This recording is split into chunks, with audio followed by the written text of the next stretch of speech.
April 12, 1945. 0347 hours.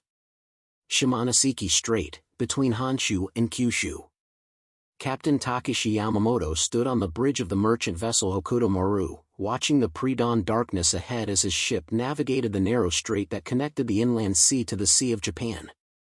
At 52, he was one of Japan's most experienced merchant captains, having survived 3 years of American submarine attacks, air raids, and the increasingly dangerous waters around the home islands. "Maintain course," Yamamoto ordered his helmsman, his voice calm despite the tension that accompanied every voyage in waters where American submarines prowled. "Speed 12 knots. We should clear the strait in 40 minutes. The Hokuto Maru, a 6,800-ton freighter loaded with 4,000 tons of coal desperately needed by Japanese industry, had successfully completed the dangerous run from Korea to Japan. Yamamoto allowed himself a moment of satisfaction. They had evaded submarine patrol zones, avoided detection by American aircraft, and would soon deliver their vital cargo to Osaka. Another successful mission in waters that claimed merchant ships daily. Then, without warning, without any visible threat or audible sound of approaching danger, the Hokuto Maru erupted in a massive underwater explosion that lifted the ship's bow clear of the water.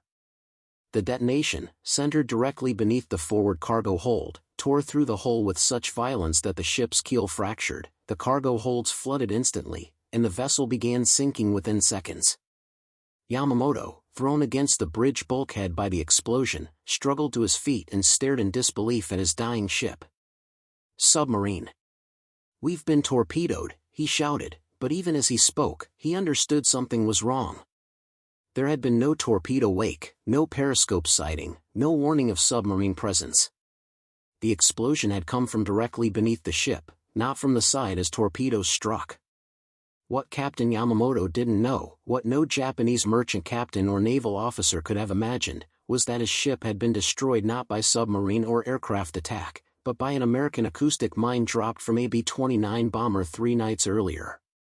The mine, lying dormant on the strait's bottom, had detected the Hokuto Maru's distinctive acoustic signature, analyzed the sound to confirm it was a viable target, and detonated automatically with 1,000 pounds of Torpex explosive, nearly double the explosive power of conventional naval mines. In the next 4 months, these invisible weapons, dropped by B-29s flying at night, lying undetected on harbor bottoms and shipping lane beds, triggered by acoustic, magnetic, or pressure sensors that Japanese minesweepers couldn't detect or defeat, would sink or damage over 500 Japanese merchant ships and naval vessels. The aerial mining campaign, codenamed Operation Starvation by American planners, would accomplish what submarines and surface attacks could not, the complete strangulation of Japan's maritime supply lines that would bring the island nation to the edge of economic collapse. Among the American B-29 crews flying mining missions in spring 1945 were men who would never fire their guns in anger, never drop bombs on visible targets, never see the destruction they caused. They flew at night, at low altitude, dropping mines into water they couldn't see, killing enemies who would die days or weeks later when those mines exploded. It was warfare at its most impersonal, systematic, invisible, and devastatingly effective. This is the story of how strategic mining brought Japan to its knees, how B-29s became invisible ship killers through weapons that couldn't be detected until they exploded, and how Japanese merchant captains learned that even in their own waters, even in supposedly safe harbors, death waited silently on the bottom, triggered by sounds, magnetic fields, and pressures their ships couldn't avoid creating. The concept of aerial mining, using bombers to drop naval mines in enemy waters, wasn't new in 1945.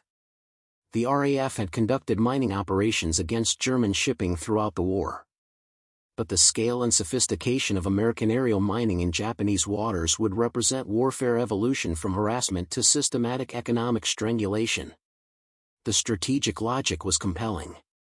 Japan, an island nation with virtually no natural resources, depended entirely on maritime shipping for survival. Oil from the Dutch East Indies, coal from Korea, iron ore from China, rice from Thailand, all had to be shipped to Japan by sea. Sink enough merchant ships, and Japan's war-making capacity would collapse regardless of how many soldiers they had, how many aircraft they built, or how fiercely they fought. Rear Admiral Thomas Richardson, commanding the U.S. Navy's Mine Warfare Division in the Pacific, had been advocating for strategic mining since 1943, but the campaign faced bureaucratic resistance. Bombers were needed for strategic bombing of Japanese cities and industry. Mines were expensive and technically complex. The results would be difficult to assess. Ships would sink days or weeks after mines were laid, with no gun camera footage or battle damage assessment to document success. But by early 1945, with Japan's merchant fleet already devastated by submarine warfare and increasingly desperate for supplies, the strategic conditions favored mining operations.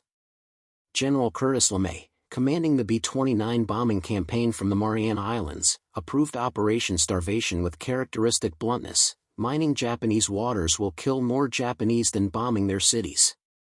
Ships that don't sail can't supply their military. If we can close their harbors and block their shipping lanes with mines they can't sweep, we strangle them without firing a shot. The weapon that would accomplish this strangulation was remarkable in its sophistication. American engineers had developed mines with multiple trigger mechanisms that made traditional minesweeping nearly impossible. Acoustic mines detected ship propeller sounds and detonated when the acoustic signature matched preset parameters. Magnetic mines sensed the magnetic field distortion created by steel-hulled ships passing overhead.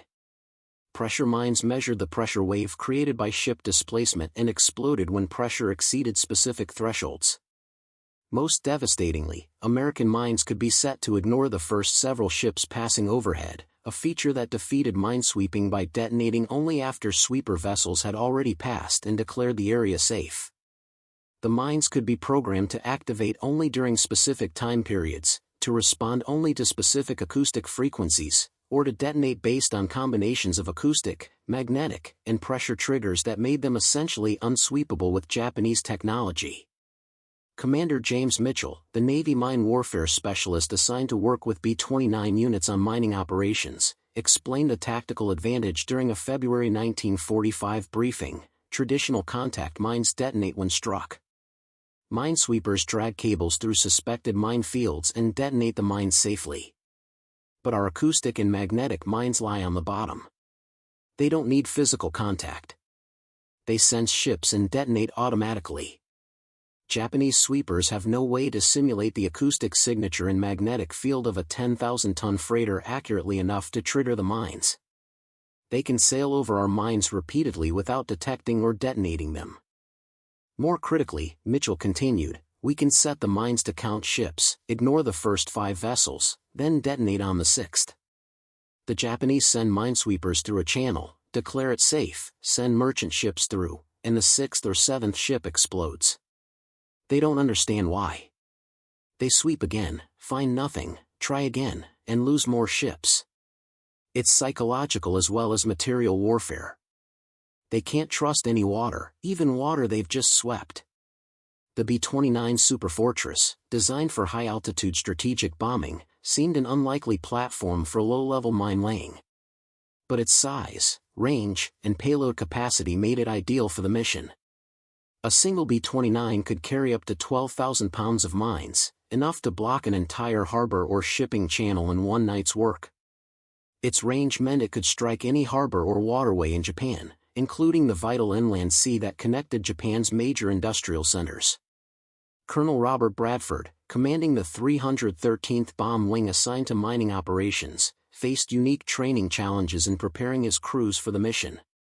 High-altitude bombing is simple: fly high, drop bombs, go home, Bradford told his pilots during initial training in March 1945. Mining is different. You fly at 5,000 feet or lower, sometimes as low as 1,000 feet, at night, over water, using radar for navigation, and you need to drop mines in precise locations with precise spacing. If you're off by 500 yards, you've wasted the mine. If you're too high, the mine will be damaged on water impact. If you're too low, you risk hitting the water yourself. Most critically, Bradford emphasized, you're flying low and slow over enemy territory at night. You're vulnerable to anti-aircraft fire. You can't see the water you're mining. You're completely dependent on your radar navigator to guide you to the exact drop points. This requires teamwork and precision we don't need in high-altitude bombing. Captain David Chen, a B-29 aircraft commander selected for the first mining mission, described the training in his personal diary. We practice low-altitude navigation over the Pacific at night, flying at 2,000 feet, maintaining precise airspeeds, dropping practice mines at designated coordinates. The radar navigators are the key. They identify the target area using radar returns from shorelines and islands, calculate wind drift, guide us to the drop point, and tell us when to release. We never see what we're mining. We trust instruments completely. The first operational mining mission launched on the night of March 27, 1945. 12 B-29s from Bradford's wing took off from Guam carrying a mixture of acoustic and magnetic mines, targeting the Shimonoseki Strait, the vital waterway through which much of Japan's Korean coal shipments passed. The mission profile was unlike anything most crews had flown: low-altitude approach, navigation by radar, precise timing to arrive over target during darkness, and escape before dawn revealed them to Japanese fighters. Major William Hartmann, leading the first mission, transmitted his assessment after dropping his mines: target area identified by radar at 0240 hours. Descended to 3,000 feet, reduced speed to 180 knots, commenced mine laying on radar navigator's guidance. Dropped 12 Type A6 acoustic mines in precise pattern across strait width. No visual confirmation of drops, visibility 0 due to darkness and low clouds. No enemy opposition encountered. Egressed area at low altitude, climbed to cruise altitude after clearing enemy coast. The mission was technically successful, but the results wouldn't be apparent for days. Unlike bombing missions where gun cameras recorded hits and fires confirmed destruction, mining operations were blind. Crews dropped mines into darkness, never saw them hit water, never witnessed their effects. Days or weeks later, intelligence would report ships sinking in mined areas, but crews rarely knew which specific mines had caused which sinkings. The psychological challenge was significant. Major Chen noted in his diary, "We flew a 6-hour mission, dropped 24,000 pounds of mines, risked our lives over enemy territory, and came home with zero confirmation of results. Did the mines land in the right places? Will they work? Will ships hit them? We won't know for days or weeks. It's strange warfare, all the risk, none of the immediate satisfaction of seeing targets destroyed." But intelligence intercepts and reconnaissance would soon confirm that the mining campaign was working with devastating effectiveness.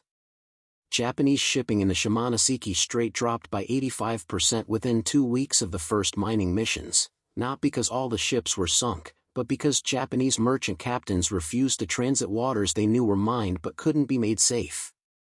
Throughout April 1945, B-29 mining operations expanded systematically, targeting every major harbor, strait, and shipping lane essential to Japanese maritime commerce. The pattern was methodical: identify choke points where shipping had to pass, mine them with combinations of acoustic, magnetic, and pressure mines, then watch as Japanese shipping collapsed even when mines weren't actually striking ships. The psychological warfare aspect proved as important as the physical destruction. When a mine sank a ship, nearby captains wouldn't know whether the waters contained 1 mine or 1,000. They couldn't know if the mine had been freshly laid or had been there for weeks. They couldn't trust minesweeping reports because the mines were programmed to allow sweepers to pass unharmed, then detonate under merchant ships. Flight Lieutenant Robert Thompson, a radar navigator who flew 15 mining missions between March and May 1945, described the campaign's systematic approach: "We mine the same areas repeatedly. First wave plants mines in the channel. Japanese sweep the area, think it's safe, resume shipping. Second wave plants more mines. Ships start sinking again. Japanese sweep again, find some mines, miss others. Third wave plants mines with ship counting triggers that ignore sweepers but hit the 5th or 6th merchant vessel. The Japanese can't predict what's safe anymore. The beauty of the system," Thompson continued, "is that even mines that never explode accomplish the mission. Japanese shipping stops because captains won't risk their ships in mined waters. Traffic that used to flow freely now crawls at reduced speed with increased spacing between ships. Some routes are abandoned entirely. We're achieving strategic effect without necessarily sinking every ship, just making maritime commerce so dangerous that it effectively ceases. The mine types deployed created an unsolvable problem for Japanese countermeasures. Acoustic mines couldn't be defeated by traditional minesweeping because sweepers didn't generate the acoustic signatures of large merchant ships. Magnetic mines required degaussing, a process that reduced but didn't eliminate magnetic signatures, in which Japanese ships often couldn't perform effectively.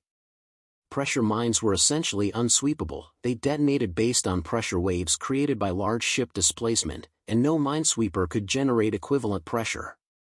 Commander Hiroshi Nakamura, a Japanese naval officer assigned to mine countermeasures in April 1945, documented the impossible situation in his official report. American mines are far more sophisticated than any previously encountered. Acoustic mines respond to specific sound frequencies we cannot safely simulate. Magnetic mines detect field distortions we cannot adequately neutralize. Pressure mines sense displacement effects we cannot replicate with sweeping gear. Most critically, American mines appear programmable. They do not detonate predictably. Minesweepers pass through areas that subsequently prove lethal to merchant vessels. We have attempted multiple countermeasure approaches, Nakamura's report continued. Acoustic sweeping using recorded ship sounds, largely ineffective. Magnetic sweeping using degaussed vessels, partially effective but insufficient. Physical sweeping of harbor bottoms using divers, too slow given the scale of mining. Assessment: we cannot effectively counter American mine warfare with available technology and resources. Recommend rerouting critical shipping to secondary channels while attempting to develop improved countermeasures. But there were no secondary channels that American B-29s couldn't mine. The Inland Sea, Japan's protected waterway connecting major ports, was systematically mined throughout April, forcing ships to take longer coastal routes that were more vulnerable to submarine attack. The coastal routes were then mined, forcing ships even further offshore where they became targets for American surface forces. Every route Japanese planners identified as potentially safe would be mined within days, creating a maritime network where nothing moved without risk of destruction.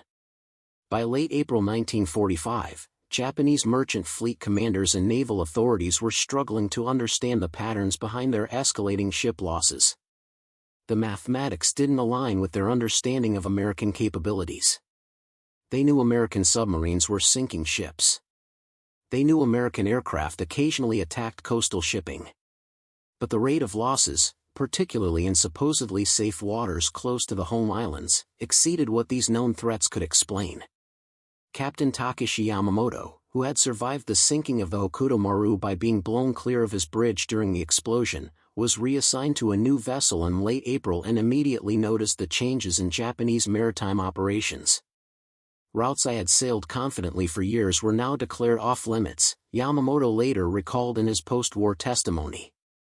Waters that should have been safe, narrow straits near shore, protected anchorages, the inland sea itself, were producing unexplained ship losses at rates that suggested massive minefields. But when minesweepers cleared these areas, Yamamoto continued, they found nothing. Or they found a few mines, swept them, declared the area safe, and then more ships would sink. The captains began to believe the waters were cursed. Men refused to sail. Some ships left port and immediately turned back, crews claiming mechanical problems rather than risk sailing through waters where invisible death waited. Japanese naval intelligence, analyzing the patterns, correctly identified that most unexplained sinkings occurred in shallow waters near harbors and in key straits, exactly the areas where aerial mining would be most effective. What they couldn't determine was when the mining occurred, what aircraft were responsible, or most critically, how to defend against future mining operations. Vice Admiral Jiro Matsumoto, commanding the combined fleet's remaining surface forces, submitted an assessment to Imperial Naval Headquarters in late April that captured the confusion. We are losing merchant vessels at rates approaching 15% per month in home islands waters alone. Submarine attacks account for perhaps 40% of these losses. Aircraft attack another 20%. The remaining 40%, approximately 6 ships per week, are lost to causes initially assessed as submarine attack but which subsequent analysis suggests may be mine-related. The evidence is circumstantial but compelling, Matsumoto wrote. Ships exploding in shallow water where submarines rarely operate. Explosions occurring beneath ships rather than against hulls as torpedo strikes would produce. Damage patterns consistent with bottom mines rather than torpedoes. Most significantly, explosions in areas our minesweepers have recently cleared. Hypothesis: American forces are conducting systematic aerial mining of home island's waters using heavy bombers operating at night at low altitude. Our radar coverage is inadequate to detect all incursions. Our night fighter force is insufficient to intercept. If this assessment is correct, we face a strategic threat we cannot adequately counter. Recommendation: immediate investigation of all recent ship losses to determine mine warfare extent, accelerated countermeasure development, and possible rerouting of critical shipping to areas less vulnerable to aerial mining. But investigation revealed what Japanese commanders feared most: American aerial mining was far more extensive than they'd imagined. Intelligence analysis of American radio traffic, interrogation of captured B-29 crews, and pattern analysis of ship losses suggested that virtually every key harbor, strait, and shipping lane around the home islands had been mined, often repeatedly, with sophisticated mines that Japanese minesweeping technology couldn't reliably detect or defeat. The full scope of the mining campaign's effectiveness became horrifyingly apparent during the first 2 weeks of May 1945, when a series of catastrophic sinkings in the inland sea, supposedly the safest water in Japan, demonstrated that nowhere was safe from American mines. The inland sea, protected from ocean storms and American submarines by its enclosed geography, had become the primary route for coastwise shipping between Japanese industrial centers. Coal from Kyushu moved east through the inland sea to steel mills. Iron ore moved west. Food and supplies flowed in both directions. Japanese planners had considered the inland sea virtually immune to American attack, too shallow for submarines, too far inland for casual naval bombardment, protected by shore-based defenses against air attack. What they hadn't anticipated was systematic mining by B-29s that could fly over the inland sea at night, drop mines precisely into shipping channels using radar guidance, and escape before dawn. Throughout April, American mining missions had planted hundreds of acoustic, magnetic, and pressure mines in the inland sea's key transit routes, creating invisible minefields that Japanese minesweepers couldn't adequately clear. Japanese naval authorities ordered immediate and comprehensive minesweeping of the entire inland sea. For 5 days, every available minesweeper worked systematically through the sea's shipping channels. They found and destroyed 23 mines, a significant haul that should have made the waters safe. On May 10, shipping resumed through the supposedly cleared channels. Within 6 hours, 4 merchant ships and a coastal tanker exploded and sank at different locations across the inland sea. Japanese merchant marine operations came to a near-complete halt as captains refused to sail waters that had been swept and declared safe but remained lethally dangerous. What Japanese minesweepers couldn't know was that many of the American mines were programmed to allow multiple ships to pass before detonating. The sweepers had triggered some mines, found others through physical search, and declared success. But dozens of additional mines lay dormant, counting ships, waiting for the specific vessel, typically the 5th through 10th after sweeping, that matched their activation parameters. When merchant traffic resumed, these patient mines executed their programming perfectly, sinking ships in waters Japanese authorities had certified as safe. The psychological impact was complete and devastating. Merchant captains understood that swept waters could not be trusted, that mines could lie dormant through sweeping operations and detonate days later, that there was no reliable way to determine if a channel was actually safe or merely appeared safe until another ship exploded. Captain Kenji Tanaka, commanding a coal transport that was ordered to transit the inland sea on May 12, documented the psychological state of merchant crews in his logbook: "Crew refuses to sail. They have watched 4 ships sink in supposedly safe waters this week. They believe, correctly, that the waters are mined and that minesweeping cannot be trusted. I share their assessment, but orders require transit. I have told crew that anyone who refuses duty will be arrested for desertion in wartime.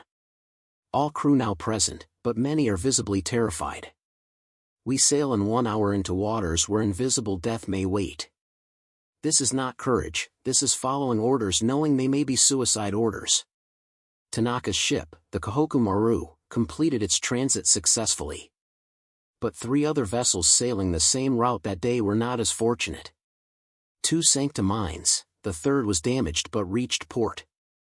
The survival rate, 25% losses in a single day on a supposedly cleared route, made clear that Japanese maritime commerce in the inland sea had become unsustainable. Vice Admiral Matsumoto, receiving reports of the May catastrophe, understood the strategic implications immediately. His May 13 situation report to Imperial Headquarters was brutally honest. The inland sea, previously our safest maritime corridor, is now as dangerous as open ocean. American aerial mining has created conditions where minesweeping cannot guarantee safety. Merchant crews refuse to sail. Those who do sail face mortality rates approaching 20% per voyage. If this continues, maritime commerce within home islands will become impossible by summer.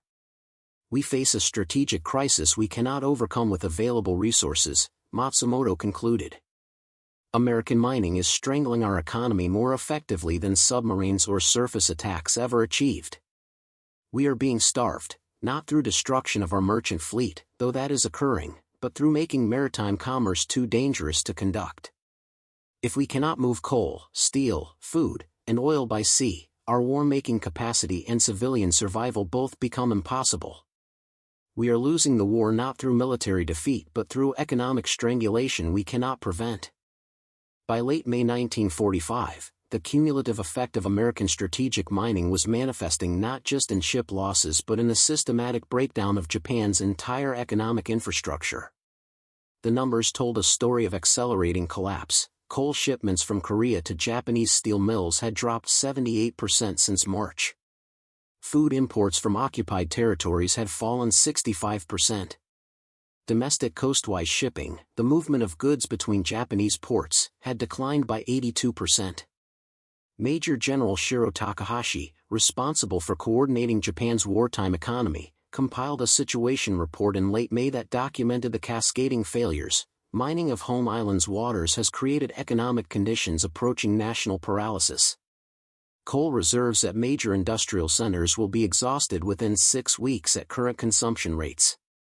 Steel production has decreased 60% due to coal shortages.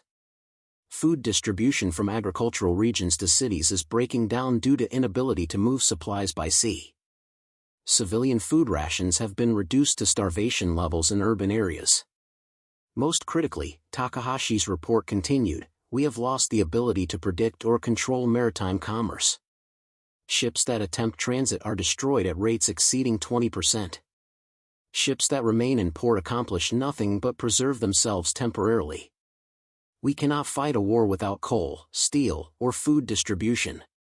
We cannot end a war without the economic capacity to sustain civilian population during reconstruction.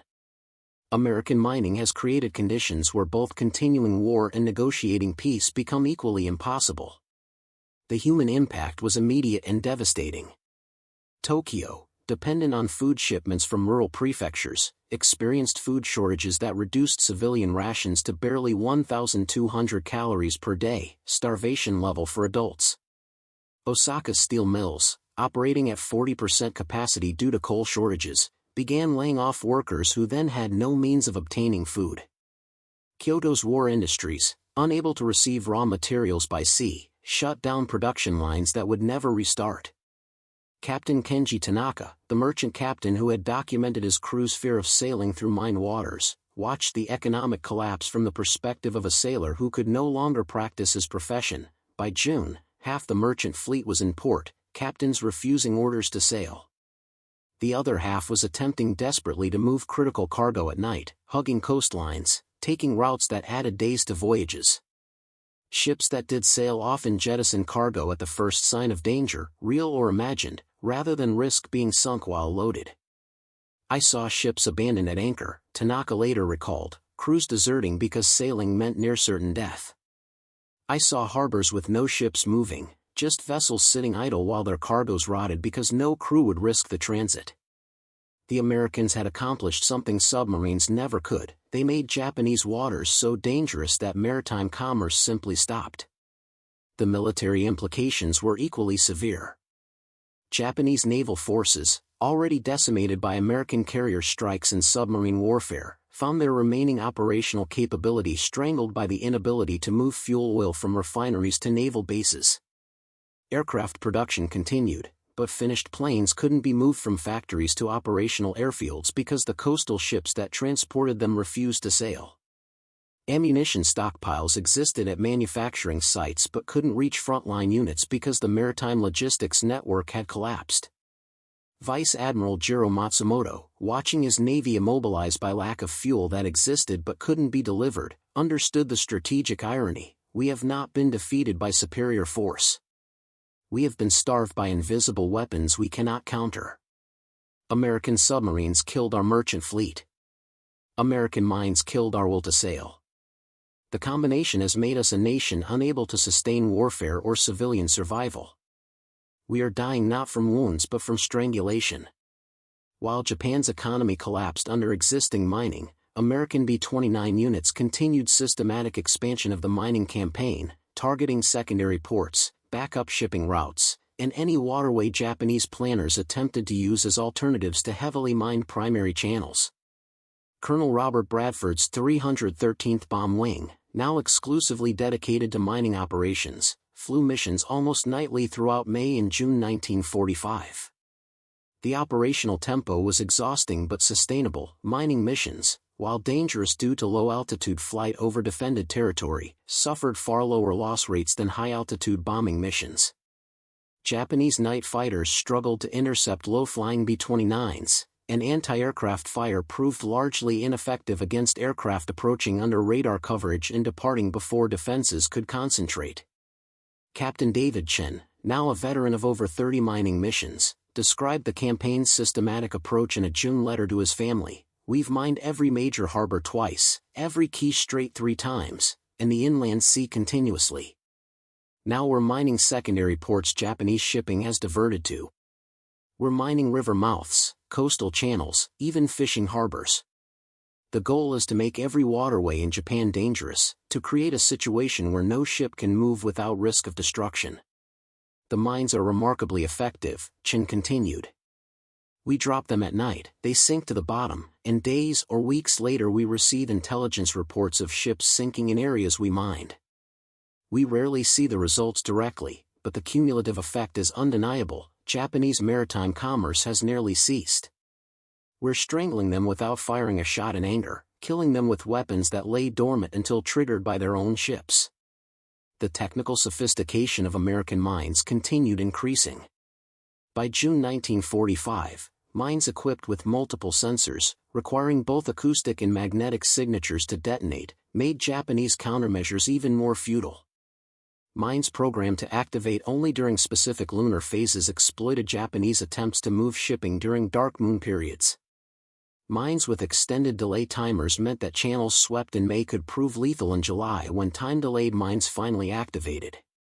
Major William Hartmann, leading a mining mission to Tsuruga Harbor in early June, documented the psychological warfare aspect: "We're not just sinking ships, we're creating uncertainty that paralyzes decision-making. Japanese planners can't know which waters are mined, when mines were laid, how many mines exist, what type of triggers they use, or when they might detonate. This uncertainty makes every maritime decision a potentially fatal gamble. They're immobilized by not knowing what's safe." The Japanese response demonstrated increasing desperation. Harbor authorities began requiring merchant ships to follow minesweepers at distances of less than 100 yards, hoping that if a mine detonated, it would destroy the sweeper rather than the valuable cargo vessel. This tactic occasionally worked but was deeply unpopular with minesweeper crews who understood they were being used as sacrificial triggers for American mines. Other Japanese tactics included attempting to use small boats and sampans for cargo transport, vessels too small to trigger pressure mines and potentially too quiet to trigger acoustic mines.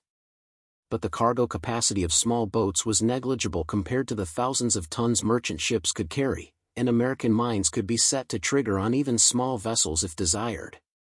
Commander Hiroshi Nakamura, the Japanese mine warfare specialist, submitted a final assessment in June that admitted defeat. We have attempted every countermeasure available with current technology: acoustic sweeping, magnetic sweeping, physical searching, use of sacrificial vessels, rerouting to secondary channels, night transits, and reduced capacity operations using small craft. American mining continues expanding faster than we can counter it. Assessment: we cannot win this warfare. We can only minimize losses while accepting that maritime commerce has become unsustainable. When Japan surrendered in August 1945, one of the first tasks American occupation authorities undertook was comprehensive minesweeping of Japanese waters to allow resumption of commerce and delivery of food aid to prevent mass starvation. What the sweeping operations revealed shocked even American mine warfare specialists who had planned the campaign. The extent of mining was far greater than Japanese authorities had realized. American records showed approximately 12,000 mines had been laid in Japanese waters, an average of 80 mines per successful B-29 mining mission. Japanese estimates before the war ended had suggested perhaps 4,000 to 5,000 mines existed. The realization that Japanese waters contained nearly triple the estimated number of mines explained why sweeping efforts had been so futile. They had been attempting to clear minefields whose density and extent they drastically underestimated. The minesweeping operation, conducted by U.S. Navy and Japanese minesweeping forces working cooperatively, took nearly 18 months and destroyed approximately 8,700 mines. The remaining mines, approximately 3,300, were never located and presumably remain on harbor bottoms or corroded into harmlessness over subsequent decades. The sweep operation revealed the sophistication of American mining: mines programmed with time delays that activated months after laying, mines with ship-counting mechanisms set for counts exceeding 20 vessels, mines with acoustic triggers so specific they responded only to particular engine frequencies. In 1952, at a naval warfare symposium in Washington, D.C., American and Japanese mine warfare specialists met to discuss the campaign and its implications for future naval operations. Colonel Robert Bradford, who had commanded the 313th Bomb Wing during mining operations, met Captain Takeshi Yamamoto, whose ship had been one of the first destroyed by Operation Starvation Mines. "I wanted to ask you," Yamamoto said through a translator, "did your crews know what effect their mining was having on Japan? Did they understand they were starving civilians as well as disrupting military operations?" Bradford's answer was honest: "Yes, we knew. Strategic mining was designed to strangle your economy, which necessarily meant civilian suffering. Our assessment was that economic strangulation would end the war faster and with fewer total casualties, American and Japanese, than invasion would require. We were trying to make continued warfare impossible for you, which meant making civilian survival difficult enough that surrender became preferable to fighting." "Was it justified?" Yamamoto asked. Bradford considered carefully before responding: "Strategically, yes. We achieved decisive results at minimal cost, shortened the war, and likely saved hundreds of thousands of lives that would have been lost in invasion. Morally, it's complicated. We deliberately created civilian suffering to achieve military objectives. That's warfare, sometimes necessary but never clean. I can defend the decision but not claim it was bloodless or purely military in effect." The conversation shifted to technical matters. Yamamoto expressed admiration for American mine technology while noting the impossibility of Japanese countermeasures. "Your mines were at least 2 generations ahead of our detection capability. Even if we had known everything about how they worked, we lacked the electronics industry to build equivalent detection equipment." The industrial disparity that defined the entire war manifested in mine warfare as absolute American superiority we could not overcome. Bradford's response acknowledged the technological advantage: "You're correct. Our mines used electronics Japanese industry couldn't manufacture in 1945. But I'll note that if the war had continued another year, and if your electronics industry had survived our bombing, you might have developed countermeasures. The mines were sophisticated but not invincible. What made them decisive was the combination of technology, systematic employment, and the timing, We deployed them when you lacked time and resources to develop effective responses. The strategic mining campaign's legacy extended far beyond its immediate effect on ending World War II. It established principles of economic warfare and demonstrated that modern industrial nations could be defeated not through military destruction but through disruption of the economic systems that sustained them. Admiral Chester Nimitz, in his post-war analysis of Pacific naval operations, identified Operation Starvation as one of the three most decisive campaigns of the Pacific War alongside the submarine offensive and the carrier strikes. Mining demonstrated that island nations dependent on maritime commerce possess critical vulnerabilities that can be exploited through relatively small investments of force. 12,000 mines, delivered by fewer than 1,500 bomber sorties over 5 months, accomplished strategic effects requiring years of submarine warfare and conventional bombing to achieve. The campaign influenced post-war military doctrine regarding economic warfare and strategic bombing. U.S. military planning for potential conflicts incorporated lessons learned about systematic disruption of adversary logistics and economic infrastructure. The recognition that precision interdiction of choke points could be more effective than mass destruction of targets influenced targeting doctrine for decades. Perhaps most significantly, Operation Starvation demonstrated that technological superiority in seemingly mundane weapon systems, mines, sensors, delivery systems, could create decisive strategic advantages. Japanese failure to anticipate or counter sophisticated American mines wasn't due to lack of effort or intelligence but to fundamental technological gaps that made effective response impossible within available time frames. The mining campaign showed that warfare between industrial powers is ultimately about technology, production capacity, and systematic application, wrote military historian Samuel Morrison in his multi-volume history of U.S. naval operations. Japan couldn't counter American mines because Japanese electronics couldn't match American sophistication. They couldn't outproduce American mine laying because Japanese industry was already overwhelmed. They couldn't develop alternative strategies because geography made maritime commerce essential. The campaign represented industrial warfare at its purest, superior technology systematically applied to exploit fundamental vulnerabilities. In 1985, at the 40th Anniversary Symposium on the End of World War II, elderly veterans from both sides gathered to reflect on the campaigns that had defined the war's final months. Captain David Chen, now 68, met Captain Kenji Tanaka, 72, who had commanded the merchant ship that documented crew terror during transits through mined waters. "I've thought often about the ships we sank," Chen told Tanaka through a translator. Men who died confused, killed by invisible weapons they couldn't fight. Was it justified? Strategically, yes, we shortened the war. Morally, I still struggle with having killed men who never saw us, never knew we were hunting them. Tanaka's response was measured: war is never clean. You used the most effective weapons available to achieve victory with minimum casualties for your forces. We would have done the same if positions were reversed. I feel no anger toward you personally or toward American strategy. But I hope future generations understand that modern warfare creates suffering that extends far beyond combatants. Your mines starve civilians as effectively as they sank ships. That's the nature of economic warfare. The distinction between military and civilian targets becomes meaningless when you attack the economic system sustaining both. Chen's final reflection captured the ambiguity of technological warfare. We proved that modern industrial nations can be strangled through systematic economic attack. We showed that relatively small forces using sophisticated weapons can achieve decisive strategic effects. But we also demonstrated that such warfare makes everyone a target: sailors, civilians, anyone dependent on the economic system being attacked. That's the legacy of strategic mining and economic warfare generally.